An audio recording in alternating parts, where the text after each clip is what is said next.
Welcome to the Chill Stoic. This space is not for noise, not for drama, not for blame. It's for men who are quietly choosing to rise, not by shouting louder, but by standing firmer. If you've ever found yourself emotionally exhausted in a relationship, second-guessing your worth, constantly trying to fix things that aren't yours to fix, you're not alone.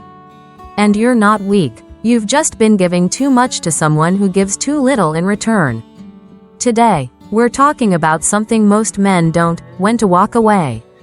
Not out of anger, but out of wisdom, out of self-respect. Because sometimes, the strongest thing you can do is leave. There are words a woman may say, not in a moment of pain, but as a pattern, that tell you exactly who she is.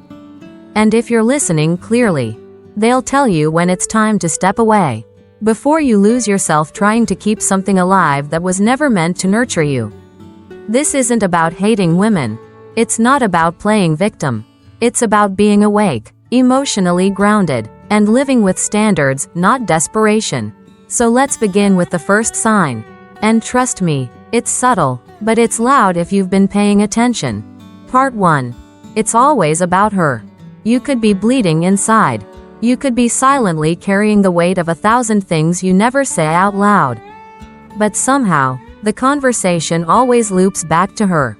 Her day, her emotions, her needs, her expectations, her frustrations. Every time you try to express yourself, she redirects, dismisses, or outdoes your experience. You're not partners. You're an audience. You're not allowed to feel unless it complements her moment.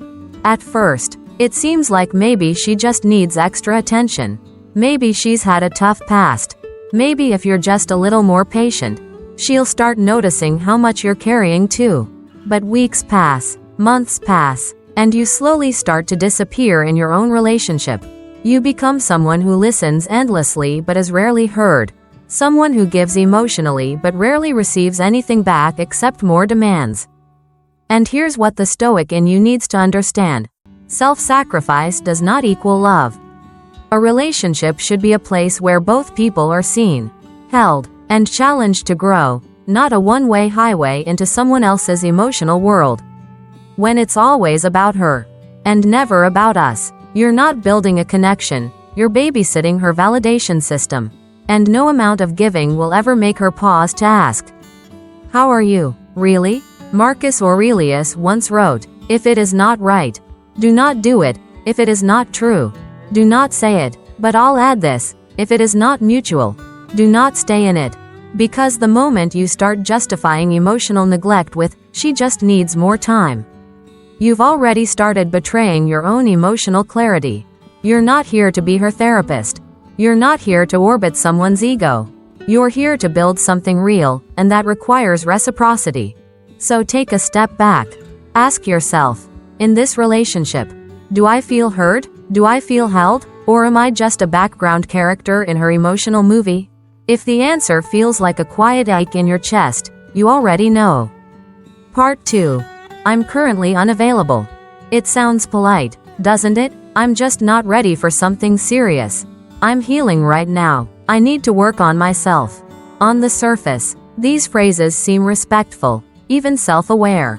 But if you look a little closer, they often carry something much more dangerous: emotional ambiguity. See, when a woman tells you she's emotionally unavailable, believe her. Don't romanticize it. Don't turn it into a rescue mission. Don't take it as a challenge to prove your worth. Because too many men hear those words and stay. They hear her say, "I can't give you what you want," and they think, "If I just stay long enough, love her hard enough, wait patiently enough, she'll choose me anyway." That's not devotion. That's self-betrayal wrapped in the disguise of loyalty. Here's the reality. When someone tells you they're unavailable, they're drawing a boundary. It might be soft, it might sound sweet, but make no mistake, it's a door they're not ready to open. And yet, some women will leave that door slightly ajar. Just enough to let you think maybe, just maybe, it'll swing open if you keep showing up.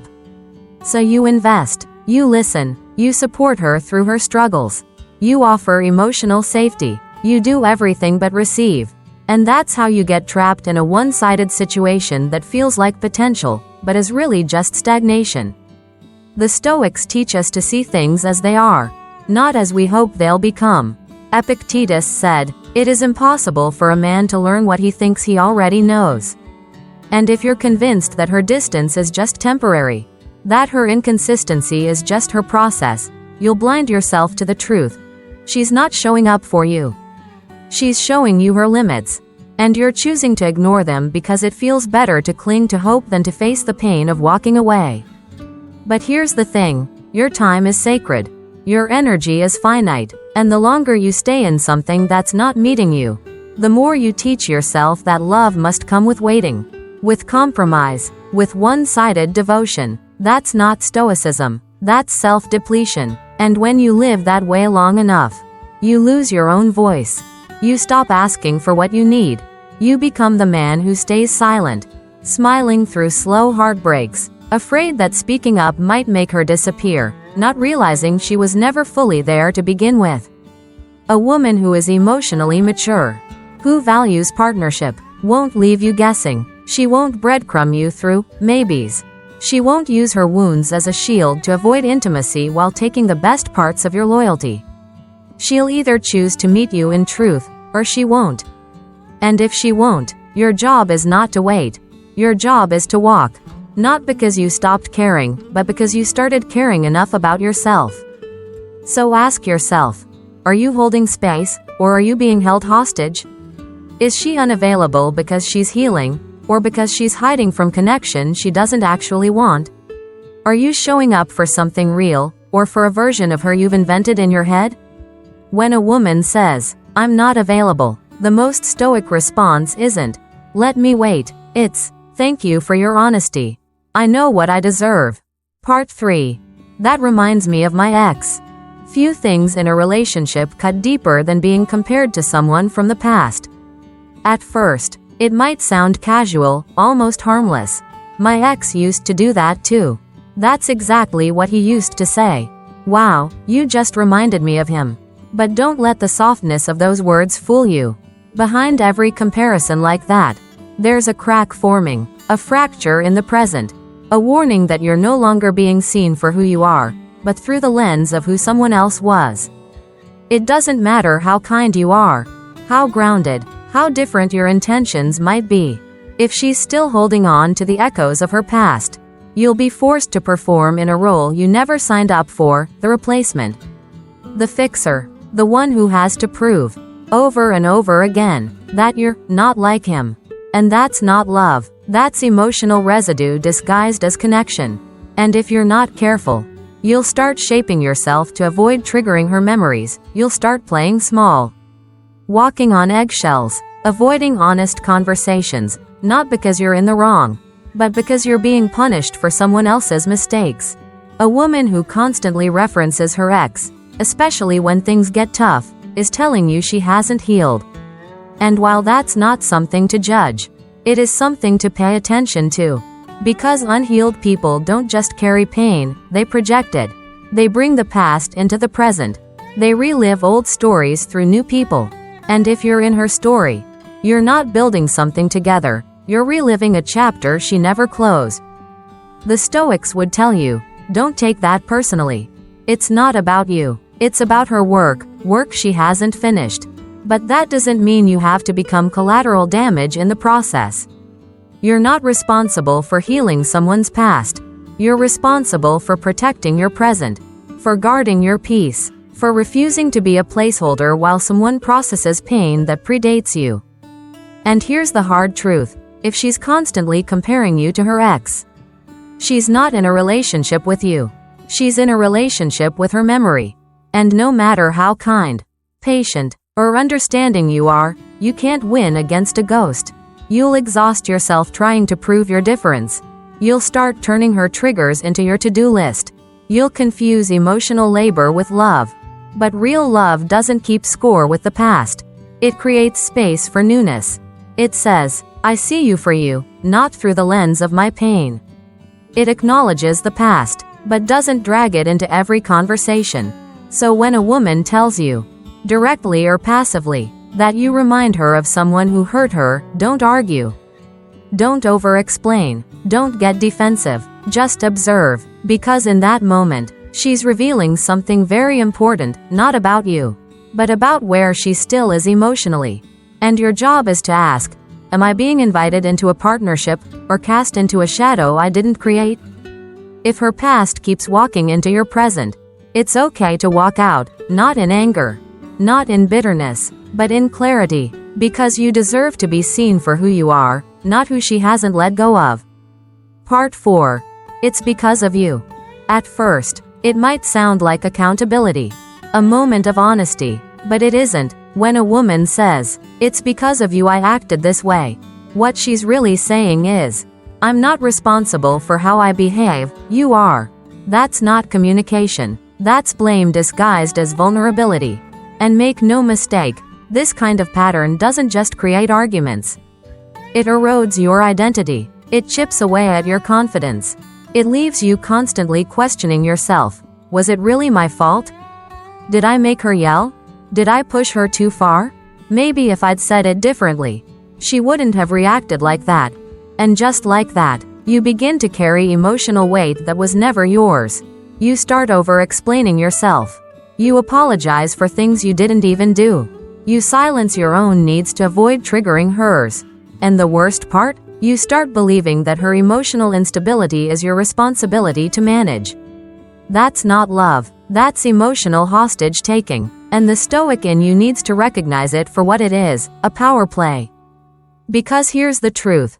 We are all responsible for our own behavior. No matter how angry, hurt, disappointed, or triggered we are, we still have a choice in how we respond. A mature woman knows this. She can feel something without weaponizing it. She can communicate without attacking.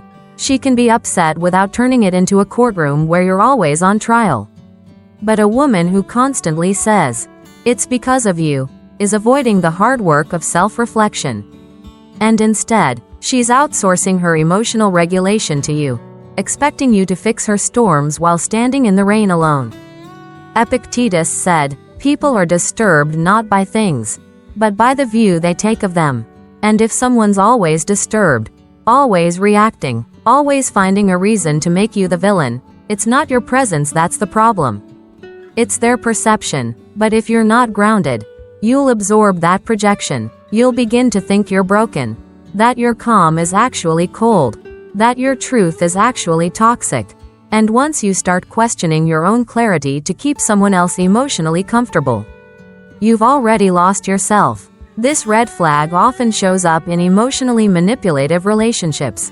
You'll hear phrases like, "You made me do that. If you hadn't said that, I wouldn't have exploded. Don't you see what you're doing to me?" They twist reality. They make your feelings invisible while amplifying theirs. And over time, you learn to walk on emotional eggshells, just to keep the peace. But peace built on self-abandonment is not peace. It's a prison. A relationship should be a space where both people take ownership, not a place where one person constantly plays judge and jury while the other is left on defense.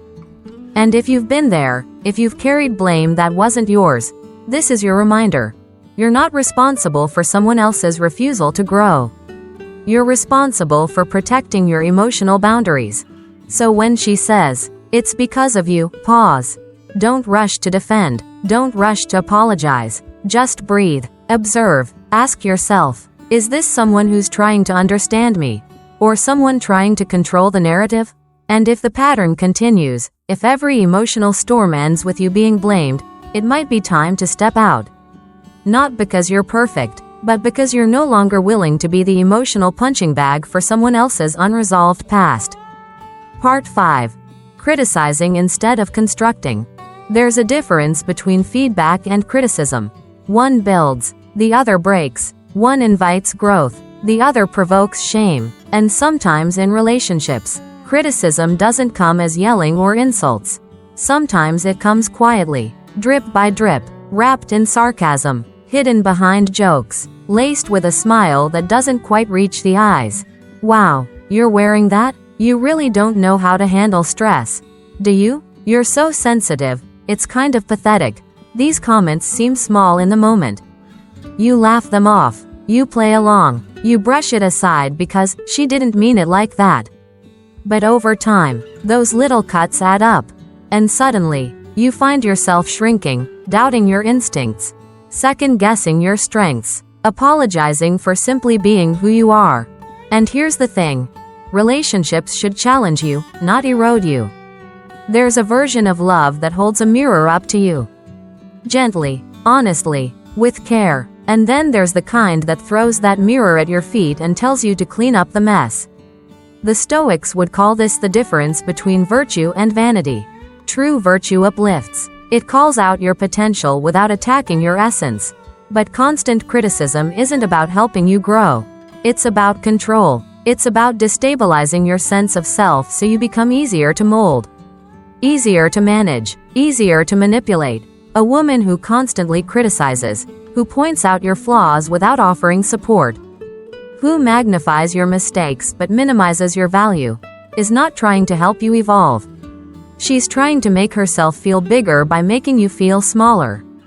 And no matter how calm, grounded, or self-aware you are, if you're exposed to that energy long enough, it starts to affect you. Your posture changes, your voice quiets, you stop sharing your thoughts because you're tired of being cut down. Epictetus reminds us, it's not what happens to you, but how you react to it that matters. But here's the deeper truth. You don't have to stay where you're constantly reacting to subtle disrespect. You don't have to endure micro wounds disguised as love. Constructive feedback feels like an invitation. Criticism feels like a slow erosion of dignity. Learn the difference and protect the space between. And if you find yourself thinking, maybe I'm too sensitive, ask this. Are you really sensitive, or are you simply in an environment that's consistently unsafe? Because when criticism becomes the norm, your nervous system will always be on alert. You'll brace for impact even during calm moments. You'll learn to fear peace, because it never lasts. So when the person you love chooses to highlight your worst more than your best, when they correct more than they connect, when they belittle instead of build, pause. That's not love. That's emotional corrosion. And staying there doesn't make you stronger. It just makes you more numb. You deserve more than a relationship where you feel like a problem to be fixed. You deserve to be seen, supported, and stretched, with love, not with disdain. Part 6. I don't have anyone else. At first, it sounds heartbreaking, vulnerable, human. I don't have anyone else. You hear those words and your heart opens. You want to be there, to protect, to support, to become that one person she can lean on. Because men who love deeply often carry the instinct to fix, to rescue, to hold others through their darkness. But pause, breathe, because beneath that fragile-sounding statement is something far more complex. When a woman says, I don't have anyone else, and uses that to bind you emotionally, to keep you from walking away, to keep you silent during conflict, to guilt you into staying, that's not vulnerability. That's emotional blackmail in soft clothing. Here's what most men don't realize until it's too late. Being someone's only emotional lifeline might feel noble at first, but over time, it becomes suffocating. You begin to carry weight that isn't yours. You start to believe that her well-being is your responsibility. That leaving, even when you're hurting, even when you're unfulfilled, would make you the villain. You don't just stay out of love. You stay out of guilt.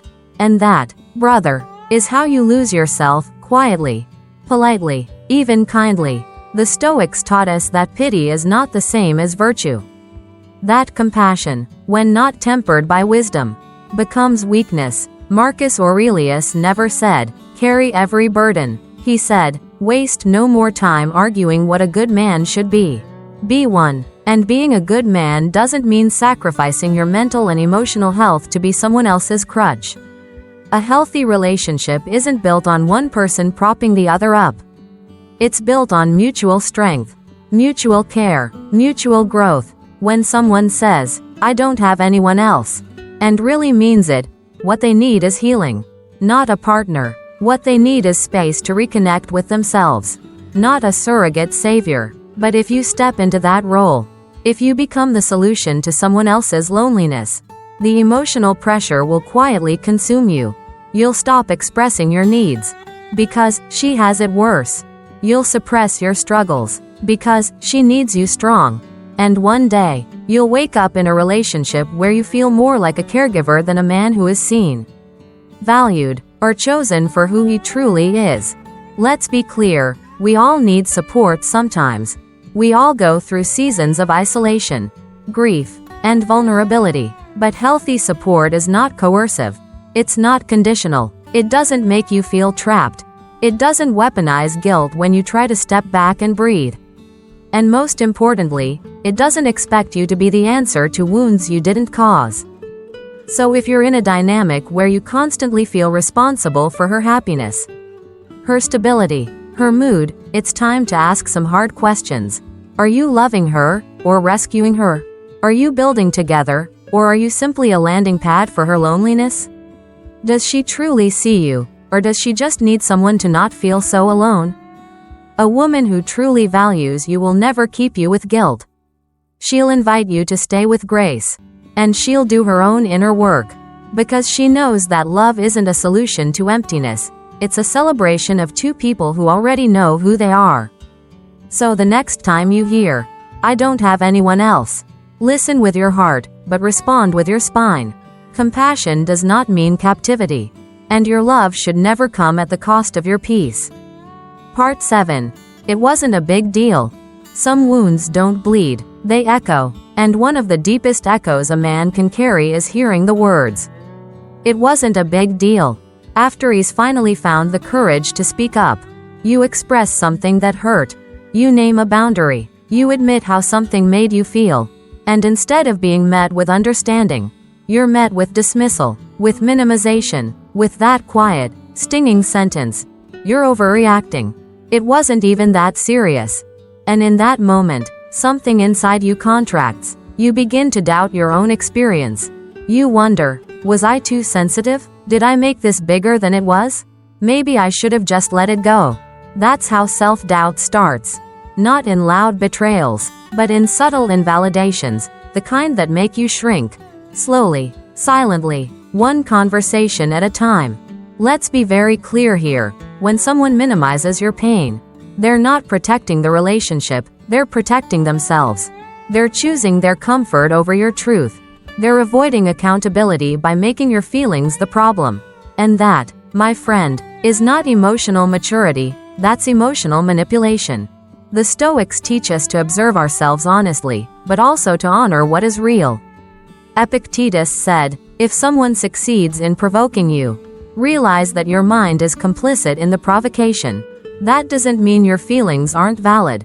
It means your response is where your strength lives."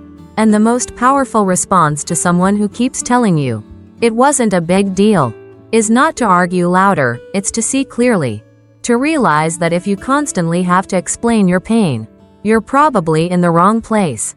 Minimization is dangerous because it makes you second-guess your emotional instincts. And once those instincts are compromised, you stop trusting yourself. You become hesitant, apologetic. You start accepting less than you deserve. Because you've been trained to believe that your boundaries are overreactions. But here's the truth. A big deal isn't defined by their comfort, it's defined by your core. If something unsettled your peace, if something crossed your line, that's valid, full stop. When a woman repeatedly brushes off your discomfort, when she tells you to get over it, or man up, or stop being dramatic, what she's really doing is silencing you. And over time, that silence becomes internalized. You stop sharing. You bottle things up. You convince yourself that expressing emotions makes you weak. But it doesn't. Expressing emotions, especially as a man in today's world, takes courage. Holding space for yourself takes discipline. Knowing when to walk away from someone who refuses to meet you halfway, that takes wisdom. So the next time you bring something to her and she replies with, "It wasn't a big deal," pause. Don't get defensive. Don't try to convince her. Just listen, not to her words, but to your body, to your chest tightening, to your gut reaction, because that's your inner compass. That's your truth, asking not to be buried again. You deserve a relationship where your voice matters. Where your feelings aren't just tolerated, they're honored. Where being a man doesn't mean being mute. If she keeps minimizing what matters to you, then maybe the biggest deal is realizing she was never willing to grow beside you in the first place. Part 8. You're just too sensitive. It's one of the most dismissive things a man can hear, not shouted, but slipped into conversation when you least expect it. You're just too sensitive. You finally open up. You express something real. You try to name the thing that's been gnawing at you quietly. And instead of being met with presence or curiosity, you're met with this cold deflection, as if your emotions were the problem, not what caused them. It doesn't just hurt, it invalidates your very humanity. It tells you, your truth makes me uncomfortable, so I'm going to label it as weakness. And that, over time, becomes emotional poison because the next time you feel something deeply, you hesitate. You hold it in. You question whether it's worth bringing up. You say to yourself, maybe it's not a big deal. Maybe I'm just being too much. And just like that, you start to abandon yourself, gently, politely, without even noticing. You become emotionally quiet, not because there's nothing inside you, but because you've been taught that your feelings are too loud for the room. But here's what the Stoics would want you to remember. Awareness is not weakness. Sensitivity is not fragility. It's wisdom in motion. Marcus Aurelius felt deeply. He wrote about pain, about loss, about the burden of leading during chaos. Yet no one would ever call him soft. Because emotional awareness isn't softness. It's strength with depth. It's the ability to notice subtleties, to feel what others ignore, and still remain grounded. When a woman tells you, you're too sensitive, she might not even realize what she's doing. But what she is doing, intentionally or not, is rejecting intimacy. She's saying, I want your presence, your loyalty, your consistency, but not your full humanity. That kind of relationship asks you to be half of yourself. Present but not deep, strong but not vulnerable. That's not connection. That's performance. And here's the deeper tragedy. Many men wear that performance for years. They build lives around emotional numbness. They succeed, they provide, they show up, but inside, they're slowly decaying, because there's no outlet, no mirror, no one saying, you don't have to hide here. So when you bring your feelings to someone you trust, and they tell you they're too much, it doesn't just hurt in the moment. It confirms a fear many men already carry, that being honest makes you unlovable. But that's a lie. Your emotional depth is not something to fix. It's something to honor. And if someone can't sit with you in that depth, they're not your safe place. They're not your match. Because a real woman, one who's emotionally grounded and mature, will never shame your sensitivity. She'll lean into it. She'll thank you for it. She'll recognize it as a strength, not a burden. So if you've been told you're too sensitive, let me say this clearly. You're not too much. You were just giving your honesty to someone who could only handle your silence. Don't shrink because someone else lacks the emotional bandwidth to meet you. Don't suppress what makes you wise, aware, and deeply human. The world doesn't need more emotionally distant men. It needs men who feel and own what they feel without shame. Because there's nothing stoic about being numb. The stoic path is not the absence of feeling. It's the mastery of how we live with those feelings. Silently, powerfully, wisely, and you, just as you are, with all your depth, belong exactly where peace meets presence. Part 9. Do as I say. There's a moment in some relationships when the dynamic quietly shifts. When suggestion turns into command. When partnership turns into hierarchy. And it often begins with a sentence that doesn't seem aggressive on the surface, but carries a cold finality underneath. Just do as I say. Maybe it comes in the middle of a disagreement. Maybe it comes after you ask a question she doesn't want to answer. Or maybe it slips in after she's realized that controlling the narrative gives her control over you. Either way, it's not love speaking, it's authority. And love, real love, has nothing to do with power plays. When a woman consistently uses control instead of collaboration, when we becomes me, and you are expected to obey, what you're experiencing is not intimacy. It's domination masked as decisiveness. You're not being asked to lead beside her. You're being expected to follow quietly behind. Your thoughts? Optional. Your concerns? Inconvenient. Your voice? Dismissed. But let me say this loud and clear. You are not here to be controlled. Not emotionally, not mentally, not energetically. You are here to be met, not managed. A mature woman invites dialogue. She holds space for disagreement without making you feel like you're betraying her. She welcomes other perspectives, especially yours. She might lead in some moments and follow in others. But she never tries to dominate your will. Because she understands. Power in a relationship is not about one person winning. It's about both people rising. The Stoics understood power, not as dominance over others, but as mastery of self. Epictetus wrote, "No man is free who is not master of himself." So ask yourself, if you are constantly bending to her tone, adjusting your actions to avoid her disapproval, complying out of fear of conflict, are you free?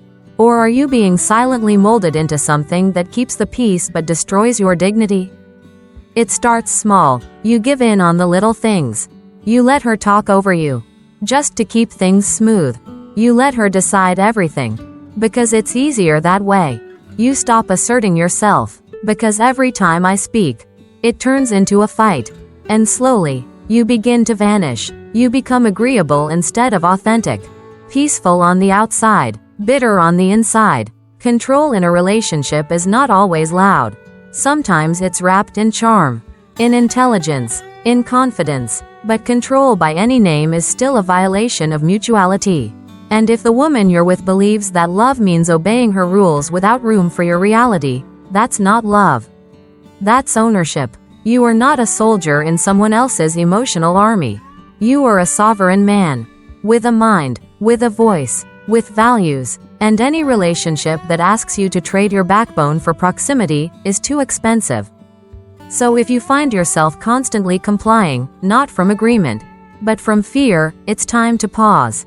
To check in. To ask yourself, when did I stop showing up as me? When did I start shrinking to fit someone else's version of love? Because, do as I say, might sound efficient. But it's not partnership, it's control. And control is the opposite of trust. A healthy woman doesn't need to command you.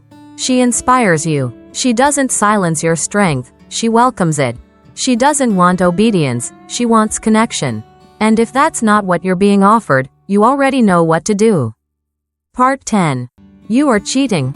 There's a type of accusation that doesn't come from truth, it comes from fear. From control, or worse, from projection. And few things fracture a relationship faster than being told, without reason or evidence, you're cheating, not because of something you did, but because of who she fears you are, because of her past, because of her own guilt, or because making you feel watched gives her a false sense of power. Now let's be clear, if trust has been broken before, whether by you or someone before you, healing is a process. But when she turns that pain into suspicion and that suspicion into constant accusation, even when you've done nothing to warrant it, that's not healing, that's emotional policing, and it's dangerous. Here's what happens. You start walking on eggshells. You explain where you've been, not because it's healthy, but because you feel interrogated. You start avoiding conversations with coworkers, female friends, even strangers, just to prevent another breakdown. Your phone feels like a threat. Your silence becomes suspicious. Your kindness becomes evidence. And over time, your world shrinks, not because of what you've done, but because of what you're being punished for. And here's the harsh truth many don't want to face. Repeated false accusations are a form of emotional abuse. They erode your sense of self. They poison the connection. They create a constant emotional fog where you're always defending, always explaining, always trying to prove that you're innocent. But here's what Stoicism teaches us.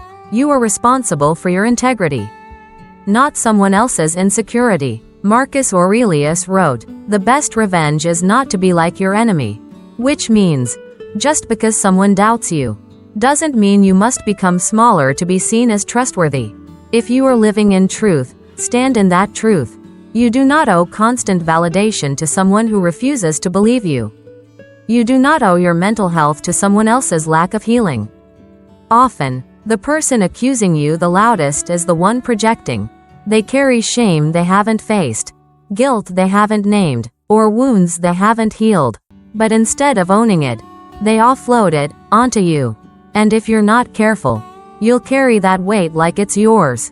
You'll turn into someone constantly proving your love instead of living it.